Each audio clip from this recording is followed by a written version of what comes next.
Hey everyone, Florida Man here. Give you guys a November update. It's freaking cold.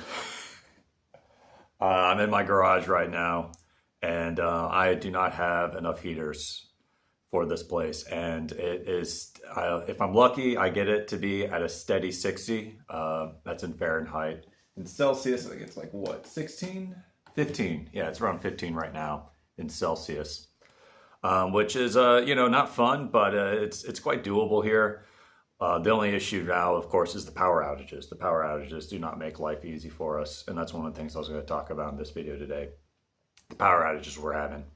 Our city, it's yesterday was nice. I think it was only for like 1 hour in the morning, and today so far, if lucky, it should be hopefully the same. But the day before, we had the usual outage, where basically how it works in our city, it was 2 hours on, 2 hours probably, and then 2 hours none. And if you're just using electrical, heaters, it does not get fun. You end up having to go to like coffee shops and other places just so your toes don't freeze. So I've been kind of getting the garage ready for weather conditions to get lower and lower. I have a special Ukraine hack. I'll make a little video about it. That's going to be a new section, Ukraine life hacks. One of my friends showed me what to do, so I'll be doing that. I'm heading out of the city for a bit. I'm going for a little Thanksgiving holiday, and then also to meet some people, talk about some orphanages. But yeah, let's see what else we got going on. The cold, man. So basically what I ended up doing, I've kind of moved all my shop upstairs, my drone shop. You guys can see I got all my drone stuff up here.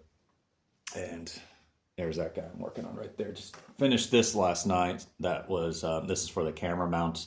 It's going to be a camera with a servo, so it's a little more complicated. And I've never worked on one of these guys before, so I had to get measurements for everything. So you can see that's one of the first little bits. So good progress on that. I've been really bad about keeping up with my little drone projects. They're kind of like a side bit. The main thing is staples. I still make the drones, but I had to go buy some new parts. One of them wasn't working. I had to go to the local drone repair shop. It's like a bike shop pretty much. If you think about that, that's how it is in Ukraine. In the US and Great Britain, you guys have like your community bike shops. And in Ukraine, you got your community drone shops. Something's not right with your drone, you go in and they take a look at it and they'll fix it for you. Obviously, they are not advertised. That's only people in the know, but it's kind of funny that there's a sort of places in Ukraine. So yeah, I've set up my shop upstairs. That stuff's going good. The forge, unfortunately, at the forge, the power outages sucked and the winter sucks. It's been a little more challenging for me. We're not going through as fast as I would like when it comes to production wise on the staples. We went through your guys' last donation. It took us, I think, almost 3 weeks, almost 4 weeks maybe. I mean, granted, it's like 9,000 staples that we make from your guys' donation, but during summertime and there's no complications, everything's going great. We can make, it's usually like a 2 week at most. We can really knock them out. So right now our production's definitely decreased. I can't be outside for more than like 3 hours or 2 hours. And even then, like after the first initial hour, things start getting a little pain in the feet and toes. And then also holding metal, cold metal for 3 hours. Yeah, it starts to get not too fun, but we make it work still. But yeah, it's a bit slowing down. I don't like that. And then of course the power outages also affects us pretty badly, because I remember, it's 2 hours intervals, and like, we wake up at 8 or we wake up at 7, have breakfast, 8:30, we have our coffee, and we're like, all right, let's get out there and let's fucking do it. And then, we get started for like maybe 15 minutes, and at 9 o'clock, boom, power out. And we're like, well, shit. Well, what are we going to do for the next 2 hours? Go back inside. So yeah, that's the issue. That's one of the issues we face right now. Burners, everything else is going good, guys. I just purchased another 9,000 staples with your guys' money. That's $1,000 right there going towards the forge to get the staples. I have another volunteer showing up. Hopefully that works out well. And some other stuff going on too at the forge. Oh my gosh, there's just too much stuff going on, guys. It's getting a little hard to keep it all in track in my brain. So yeah, we decided to turn one of the rooms into a volunteer room. Since I'll be gone from the forge for about 2 weeks, they're going to clear out one of the rooms, and that room is going to be an empty room, a blank canvas for me. a blank canvas for me to do as I please, to turn it into a place for volunteers to go to, live in, and sleep in. We're making some modifications. We're knocking down some walls and we're putting in some doors and windows. It's like their own little place. I'm pretty happy about that. I'm thinking about maybe setting up like a GoFundMe page for you guys if anyone's interested to like help finance buying all the furniture and stuff. I'm very frugal when it comes to this sort of stuff. I always go on to Ukraine's version of like, oh man, what is it? Offer up and let go. Was that it? Was it the names of the apps in the U.S.? Yeah, Ukraine's version is like Alexi, OLX. I think it's like pretty popular in Europe. That's half of my stuff in here. Either I've made it myself, if anything in my garage you see furniture-wise, either I made it or I picked it up on that website in Kyiv. Freaking nice too. Like you can get some good stuff. I was quite surprised. But you also get some good Ukraine stories. I'll go on a tangent, man. Fun Florida man's Ukraine story. So yeah, I was in Kyiv. I had to meet some people, and I just got my garage. I was like, all right, I need to furnish it. I need like a nice office desk, and I need like a nice comfy chair, roller chair, and maybe a dining table.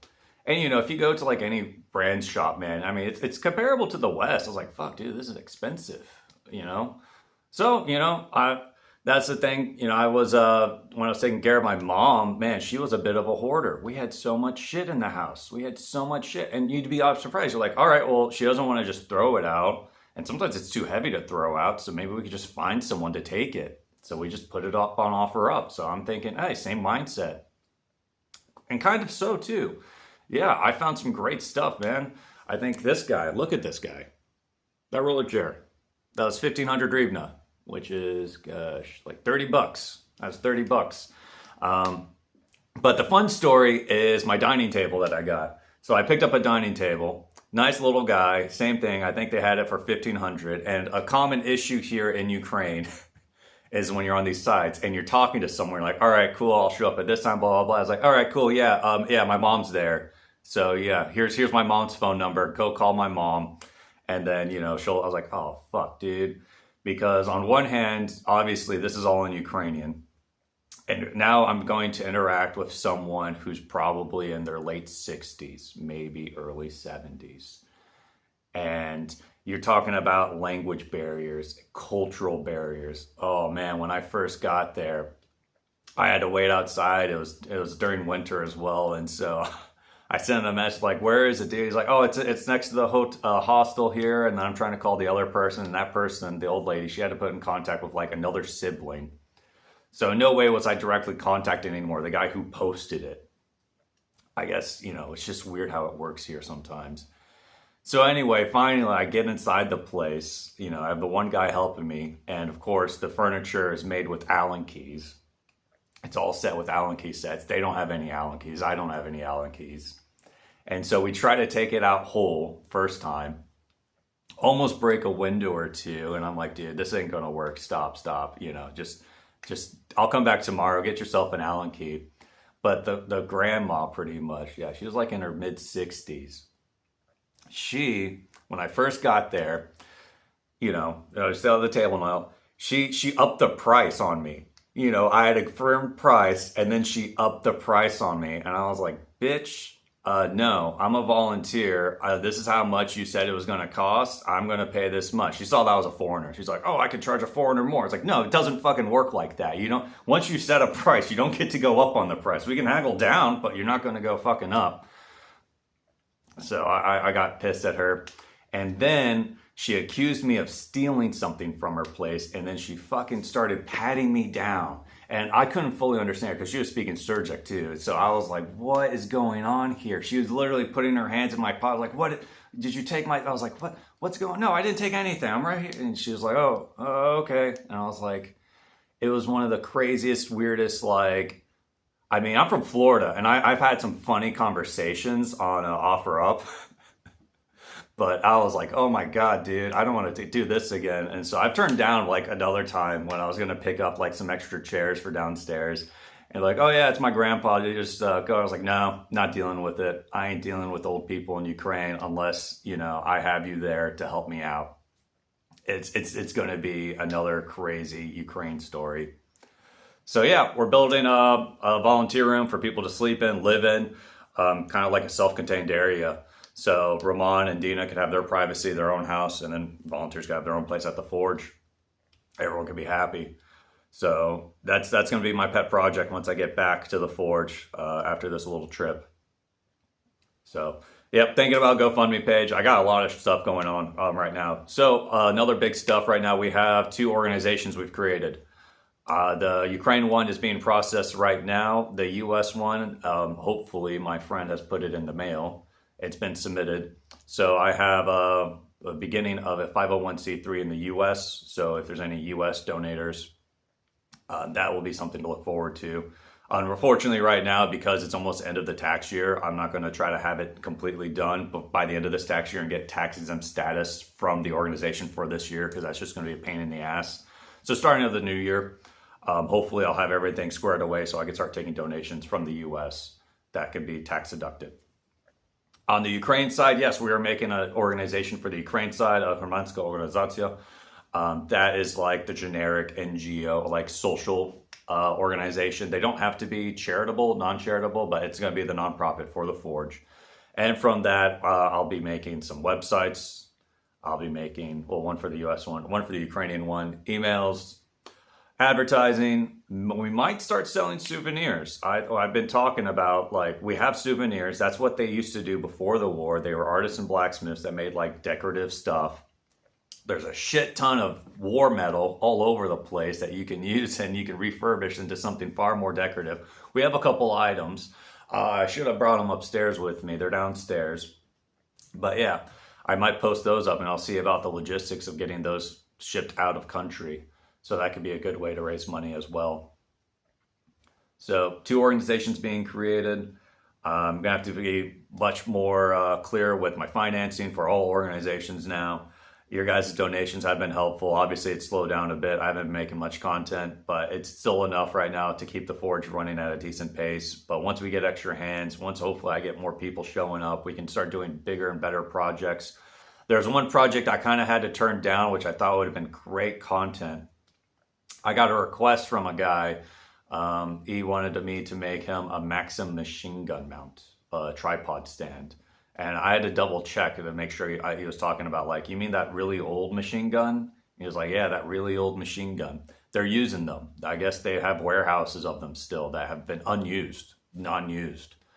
And so I was going to go about trying to make one. But unfortunately, it's just time-wise. I was like, oh gosh, I don't know if I can get this done within a good time schedule. And then also, it's just learning. I just need to learn it. That's the biggest part, is just learning how to do it. So what actually we ended up doing, we found a master pro guy. I don't know if I can say anything more about him, but basically he'll do it for us. And this guy, he's made everything. Super awesome guy. I'd love to support him too. And that's also one of the things I'm kind of thinking about. If funding goes great for, the organization, it's like, well, there's a lot of good small craftsmen in Ukraine that are doing a lot of good stuff free of charge. Let's see if we can support them so they can keep doing what they, want to do to help their country. So I have 2 other places in mind. The Forge, the one that, of course, the one you see all the videos at. That's my baby. That's my child. That's the primary one I always want to be working with. But there's other people across Ukraine that could probably use an extra hand too when it comes to making supplies or helping finance making supplies. Even if it's just paying the electric bill. The electric bill, I just got my electric bill for this freaking month. Half the time I'm not in this place. I'm not in my garage. I'm either, in the Forge, or I'm traveling, or I'm doing something. And I just got my bill for this month, and yeah, it was like over $100. And for Ukraine, I mean, the US, you're like, well, what do you fucking, that's fucking nothing. But in Ukraine, man, that's not easy. It's gone up. It's like gone up threefold, the price of electricity here. And for like basic Ukrainians, man, it's not good. They're not happy. They're not okay, especially if they have to use electricity to heat their place during winter. So I'm thinking about maybe one of the things we can do is we could subsidize people's electricity bills that do work for the military that try to make supplies. So that's one of the ideas I'm having. But yeah, it's not good. This idea is like minimum wage in Ukraine is like $300 a month. And in Kiev, I mean, you're lucky. Kiev's an expensive city. I got offered, it was fun. I got offered like a drone job from a Ukrainian company, and they offered me $500 a month. And I just laughed. I was like, honestly, I'd rather just not make money than try to get offered $500 a month for like R&D stuff. But yeah, so everything's going good here, guys. It's just getting cold. I'm from Florida. I've spent some time in cold places before. I've lived in North Georgia, at the beginning of Appalachian. So I'm used to some cold. You don't see much snow. Here in China was fun, but it's just smog. It was just covered. Everything was so smoggy. And, it was dense. But like here with the power outages, and I guess they also talk about the bombings, man. The bombings have been increasing. Even here in my city, the city itself is never really attacked. The city was attacked twice. First at the beginning of the war, of course, and then second one was there's a high value military target inside. There was a concentration of military personnel, and they all got fucking whacked. You still have the wreckage. So yeah. But besides that, there's no like terrorist bombings, just random bombings. There's nothing like that here. I always feel very guilty sometimes about like how peaceful my city is in this war zone. And I'm kind of like, oh, nothing happens here. And it's nice. I feel guilty because, people are like, oh, you're in Ukraine. It's dangerous. Like, dude, my city's fine. I'm more likely to get hit by a car or die from like alcohol poisoning. Those are the ways I'll probably go in Ukraine, honestly. Speaking of that, Mac left the country. He dropped by. I got to see him. Got to see one sock. Got to host him here for a night. That was nice. Show him around. And yeah, it's like I call this my city now. Like people, I know some volunteers, they come, they go back and forth. They live in the U.S. or live abroad, and they do good shit. I'm not going to say people who don't live in Ukraine can't do good shit. They bring vehicles in. They bring resources in. It's great. But like to me, it's like I'm kind of Ukrainian. Like I've kind of migrated over here to live in Ukraine now. This is my city. I really like this city. Vinnytsia is like my home, and like it kind of hits me too when like people talk about like Ukraine and the war, they say just give up or some dumb shit like that. It's like, dude, they just want to live. They just want to have normal lives. They just want a peaceful place. And yeah, it kind of scares me to think about like my city here, like it getting bombed or it being attacked, sieged, turned to rubble. Yeah, it's something I don't like to think about, and that's the reality. And, speaking of the tempo of the war right now, everything's picking up. We have no shortage of requests. The bombings have been exponentially increasing. Pretty much now for past like 3 or 4 nights. No, like 2 nights. Like last night and the night before. I'm close to the outskirts of the city, so I do get to hear machine gun fire and the shaheeds. Because there is like strategic, important items outside the city. Obviously the Russians know because that's where they're shooting at. But yeah, they keep attacking that stuff, and so yeah, for like the past 2 nights, I get to listen to PKM fire and maybe a Shaheed popping. So that's like at 1 o'clock in the morning too. It's weird, yeah. Like that one night, I almost anticipated it. When the other thing is like there was no air raid alarm. That was a bit concerning. On one hand, it might just be because they're just freaking everywhere now, man. The numbers are ridiculous, so. Yeah, it's concerning. We have the election. We are going to see what's going to happen. Maybe, the one good side, the positive of this all is that basically that there is going to be a resolution soon. So everyone's trying to do as much as they can before that resolution comes to a point to be in a better bargaining place. 2, Russia, it's winter and Russia knows this is when you need to hit them. This is when you need to hit the electrical grid. This is when you need to hit the infrastructure. This is when the people are most vulnerable. This is when you need to cause the most damage as possible. And then yet again, when Trump comes in, we'll see how he handles this. So yeah, Trump here, people talk about him still. And, it's interesting kind of like, no one like despises like no one will say that publicly. No one came out to me like very vividly like they would in the US about like fuck that Trump. But yeah, here it's just like, oh yeah.